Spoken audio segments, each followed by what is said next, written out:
bonne, elle est bonne. C'est un terrain qui est extraordinaire, magnifique. Le parcours, et vous le voyez comme nous, c'est extraordinaire, avec une journée ensoleillée en plus. Le terrain, c'est de la qualité. Quand tu frappes, ben, c'est un bon feeling. L'histoire, la tradition fait en sorte que c'est un club de renommée. Fait partie de tous les clubs royaux dans le monde. Alors, il y a le Royal Montréal, le Royal Ottawa, le Royal Victoria à Vancouver, Royal Colwood. Et il y en a, je crois, là, que ce soit une soixantaine à travers le monde qui ont été dédicacés, si on peut employer l'expression, par le roi à l'époque. C'est un des plus anciens terrains de golf au pays, peut-être?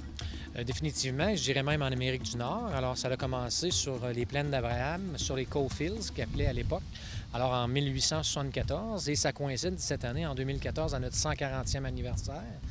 Et ça s'est déplacé par la suite tout près des chutes Montmorency pour finalement aboutir ici à Bois-Châtel depuis 1922. Pourquoi avoir quitté les plaines d'Abraham et être venu s'installer ici? J'ai l'impression que c'était les propriétés du gouvernement et puis il y avait besoin de leur terre là, pour autre chose. Alors le club s'est déplacé à ce moment-là pour le Royal Québec. Bois-Châtel, à l'époque, avait beaucoup de terres de disponibles, ce qui n'est plus le cas aujourd'hui. Alors le club s'est assuré d'avoir de grandes propriétés et bien entendu en achetait au fur et à mesure. Et ça a commencé avec un 18 trous pour, dans les années 60, bâtir un autre 18 trous. Et officiellement, ici, il y a l'équivalent de 38 trous. Et c'est un territoire qui est bien protégé là, sur le long des parcours de golf par des arbres et une forêt là, pour avoir vraiment un emplacement là, qui est très convenable pour les gens, pour les golfeurs. C'est très calme. C'est un terrain d'époque.